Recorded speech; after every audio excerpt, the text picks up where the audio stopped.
This is the examination of the hidden human condition. You're listening to the Hidden Killers Podcast. This is the Hidden Killers Podcast with Tony Bruschi. We are talking with Detective Jason Howe right now. We're talking about police reform, specifically as it pertains to domestic violence calls. When an officer shows up, sees signs of distress or violence or something that's not right, and rather than walking away, or even if the victim or the perpetrator are like, it's good, you can go, that they don't just leave, that there's stronger policies in place for that to take place, where someone can actually get the help that they need. We obviously saw a giant failing of this in the case of Gabby Petito. And let's start there. I want to kind of work through this. I know you teach about this at the police academy. What are your thoughts on how all of that took place, and how the system can be changed? Yeah. So first off, I think it's important that domestic violence doesn't have a particular demographic. It affects everyone across all kinds of socioeconomic parameters. Sure. So it does affect a lot of people. I think that, with law enforcement, there's only so much you can do for a victim. Yeah. And then the victims, they fall into this cycle of violence where there's, basically a violent act that takes place. There's a makeup period, and then a recurring violent act can follow. So it's kind of hard to get a time frame on when these incidents could occur. And having a pro arrest stance, that may not have even saved her, but it could have saved her that day. Yeah. And that's the important thing about it. We have in our systems, especially where I'm at, built-in hold periods. They're basically, 48-hour holds that allow people to cool off and think about what took place. And these things tend to be helpful. And when we train new officers, we tell them that this is why those laws exist. No one ever wants to have to be in the position to really take somebody to jail, but that's just the way our system is created. Sure. And unfortunately, jail is sometimes a place that allows people to cool off, especially with domestic violence incidents. It doesn't mean that they're guilty, that's up to the court and the juries to determine whether someone's guilty or not. But these 48-hour holds and these pro-arrest laws and policies are in place to kind of help defuse the incidents that kind of took place, especially in a situation like the Petito case. Wasn't there a pro-arrest law where they were arrested to begin with? Isn't that accurate? But it wasn't really followed? Yeah, and I think some of the officers they probably got investigated internally for those issues. I think one might have got suspended, and you still see the quarterbacking. Could you have done something better? And then the detective that I think he's a detective now. The officer that was involved in that, he has to get photographed and shown, and the stories repeat about this particular case just because there wasn't an arrest. And shortly after the civil case took place, the newer images got released, and they looked even more difficult to look at. And what was disturbing about a lot of it, when you look at the images, because we only saw that first round, and she didn't visibly look harmed, but then the second round, it's like, oh my goodness, if you were there, you couldn't have not noticed it. Yes, there's blood on her face. There's abrasions. So clearly some altercation did take place with the second round of images. Now, whether or not she cleaned up at the time, but there was still just this whole emotional onslaught, all these negative vibes between the two. And I think he even mentioned, that the officer during that investigation mentioned that the relationship was toxic.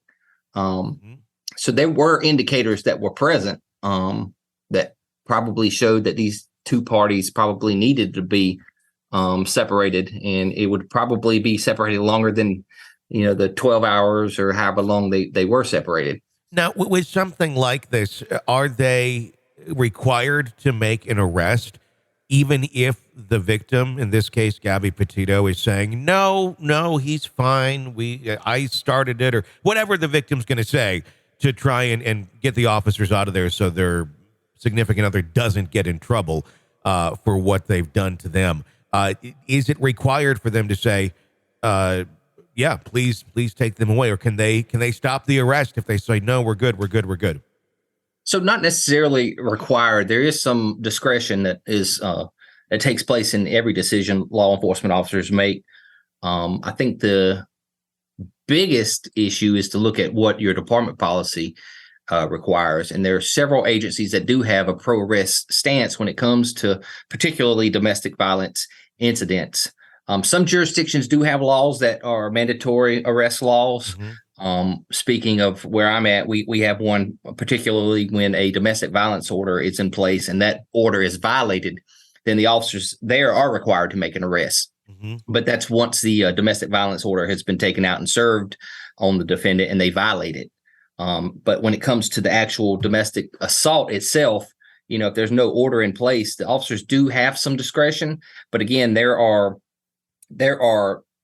things out there that help domestic violence victims get out of the situation. They could be 48-hour holds. They could be domestic violence shelters. The officers should look into some of these aspects and again, follow your department policy. That's always the best practice. Those policies exist for a reason, and officers should be familiar with them and follow them. How are we across the country on this sort of a policy? Is this common in most departments? Is like percentage-wise, what would you say? There's several departments across this country. Sure. And each state, can have its own different laws with regards to domestic violence. There are laws in place that mandate that domestic violence protective orders are basically in effect from law to law. So we give full faith and credit to other state domestic violence orders. So there are laws in place that say these domestic violence protective orders shall be enforced regardless of which state you're in. But when it comes to the actual police department's policies, they can vary from agency to agency. Again, I think there's been more of a push in the last decade or so to make sure that this pro-arrest stance is kind of the framework for most domestic violence responses. But as far as a percentage, it'd be hard to put a number on it. It certainly would. I mean, what we saw with the Petito case was, disturbing. The way that the officer interacted with them, it was, you really very much got the buddy vibe of, hey, dude, I get it, I don't know. Obviously that I'm paraphrasing, that wasn't said by that means at all, but we also then saw allegations against one of the officers from a former relationship of that person being abusive as well. So it almost, you see these situations come up, and it's, I think, nearly impossible to prevent, every which possible combination we could have. But you get an individual in there like that maybe also is not the greatest human being to the people in their personal lives, and they see someone else in that same situation. It almost becomes relatable in a sort of a sick way.